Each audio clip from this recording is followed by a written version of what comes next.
ഇന്ന് വന്നിട്ടുള്ളത് പഴംപൊരീൻ്റെ റെസിപ്പി ആയിട്ടാണ് കേട്ടോ. നമ്മളെ കടയിലൊക്കെ കിട്ടുന്ന മാതിരിയുള്ള പെർഫെക്റ്റ് റെസിപ്പിയാണ്. അപ്പോൾ അതിന് വേണ്ടിയിട്ട് 1 കപ്പ് മൈദപ്പൊടി എടുത്തിട്ടുണ്ട്.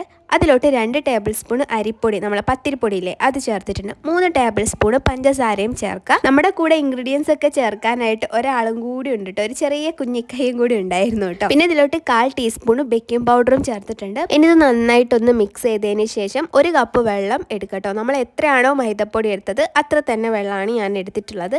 എന്നിട്ട് കട്ടയൊന്നും ഇല്ലാതെ നന്നായിട്ട് മിക്സ് ചെയ്തെടുക്കാം. ഇനി ഇതിലോട്ട് 1/4 ടീസ്പൂൺ മഞ്ഞൾപ്പൊടി ചേർക്കുന്നുണ്ട്, ഒരു കളർ കിട്ടാൻ വേണ്ടിയിട്ടാണ് കേട്ടോ. നിർബന്ധമില്ല, വേണമെങ്കിൽ ചേർത്താൽ മതി. ഇനി പഴംപൊരിക്ക് ആവശ്യമായിട്ടുള്ള പഴം എടുത്തിട്ടുണ്ട്. അതിൻ്റെ തൊലിയൊക്കെ കളഞ്ഞ് നമുക്ക് നേരെ കട്ട് ചെയ്തെടുക്കാം കേട്ടോ.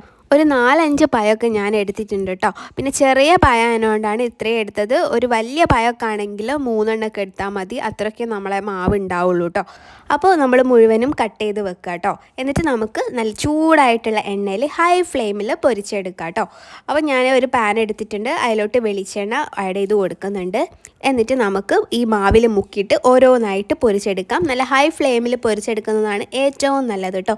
ലോ ഫ്ലെയിമിലാണെങ്കിൽ പെട്ടെന്ന് എണ്ണ കുടിക്കും. അപ്പോൾ ഒരു എണ്ണ നല്ലോണം ഉണ്ടാകുമ്പോൾ നമുക്കത് കഴിക്കാൻ തോന്നില്ല. അപ്പോൾ ഹൈ ഫ്ലെയിമിലിട്ടിട്ട് പെട്ടെന്ന് പൊരിച്ചെടുക്കാം കേട്ടോ. അപ്പം വളരെ ഈസി ആയിട്ടുള്ള പെർഫെക്റ്റ് ആയിട്ടുള്ള പഴംപൊരിയാണ്. എന്തായാലും ട്രൈ ചെയ്ത് നോക്കുക, അടിപൊളി റിസൾട്ടാണ് കേട്ടോ. അപ്പോൾ അതെന്തായാലും ട്രൈ ചെയ്യാതിരിക്കാൻ മറക്കരുത് കേട്ടോ. അപ്പോൾ നിങ്ങൾക്ക് ഈ വീഡിയോ ഇഷ്ടമായിട്ടുണ്ടെങ്കിൽ എൻ്റെ പ്രീവിയസ് വീഡിയോസൊക്കെ കാണാൻ നിങ്ങളെ ഫ്രണ്ട്സിനും ഫാമിലിക്കും ഒക്കെ എൻ്റെ വീഡിയോസൊക്കെ ഷെയർ ചെയ്ത് കൊടുക്കുക. അപ്പോൾ ഇതെന്തായാലും ഫ്ലോപ്പ് ആവില്ല കേട്ടോ, അടിപൊളിയായിരുന്നു. ഞാൻ എന്തായാലും പരീക്ഷിച്ചതാണ്. അപ്പോൾ എന്തായാലും ഇത് ട്രൈ ചെയ്ത് നോക്കുക. ഈ വീഡിയോ ഇഷ്ടമാണെന്ന് ഞാൻ കരുതുന്നു. ഇഷ്ടമായിട്ടുണ്ടെങ്കിൽ ലൈക്ക് ചെയ്യുക, കമൻറ്റ് ചെയ്യുക കേട്ടോ. അപ്പോൾ എന്തായാലും ഈ റെസിപ്പി ട്രൈ ചെയ്ത് നോക്കാം കേട്ടോ.